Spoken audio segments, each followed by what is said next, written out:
વધુ પરિણામ અત્યારે મળી રહ્યું છે। હાલ એક મહત્વપૂર્ણ અપડેટ આવી રહી છે, તેના પર આપ સૌ કોની નજર પર લઈ જાઉં।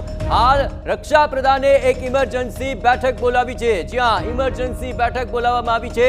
રાજનાથસિંહની સેના અધ્યક્ષો સાથે આ બેઠક છે અને આગામી રણનીતિને લઈને CDS અને ત્રણેય સેનાના અધ્યક્ષો આ બેઠકની અંદર હાજર રહેશે। બેઠકમાં આગળની રણનીતિ અંગે મહત્વપૂર્ણ ચર્ચા થશે, કારણ કે વર્તમાન જે પરિસ્થિતિ છે તેને લઈને રક્ષા પ્રધાન તાક તો મેળવશે, પણ સાથોસાથ દુશ્મનના દાંત હવે કેવી રીતે ખાટા થઈ શકે અને કેવી રીતે જડબાતોડ જવાબ હજુ વધુ સઘન રીતે આપી શકાય તેને લઈને રક્ષા પ્રધાને આ ઇમરજન્સી બેઠક બોલાવી છે। અત્યાર સુધી જે સમય લઈને આખી રણનીતિ ઘડવામાં આવી છે તેનું પરિણામ તો ચોક્કસપણે અત્યારે દેખાઈ જ રહ્યું છે, પરંતુ હવે આગામી સમયની અંદર ત્રણેય સેનાના અધ્યક્ષો સાથેની આ બેઠક અને CDS સાથેની આ બેઠકની અંદર તમામ મહત્વપૂર્ણ ચર્ચા ખૂબ જ મહત્વની બની રહેશે, કારણ કે હવે આ યુદ્ધની શરૂઆત અને આગળ જે રસ્તો છે તે વધુ સતર્કતા સાથે, વધારે પ્લાનિંગ સાથે, વધારે પ્રિસાઇઝલી આગળ વધારવો પડશે અને તેના માટેની આ બેઠક અત્યંત મહત્વપૂર્ણ બની રહેશે। આપણે જણાવીએ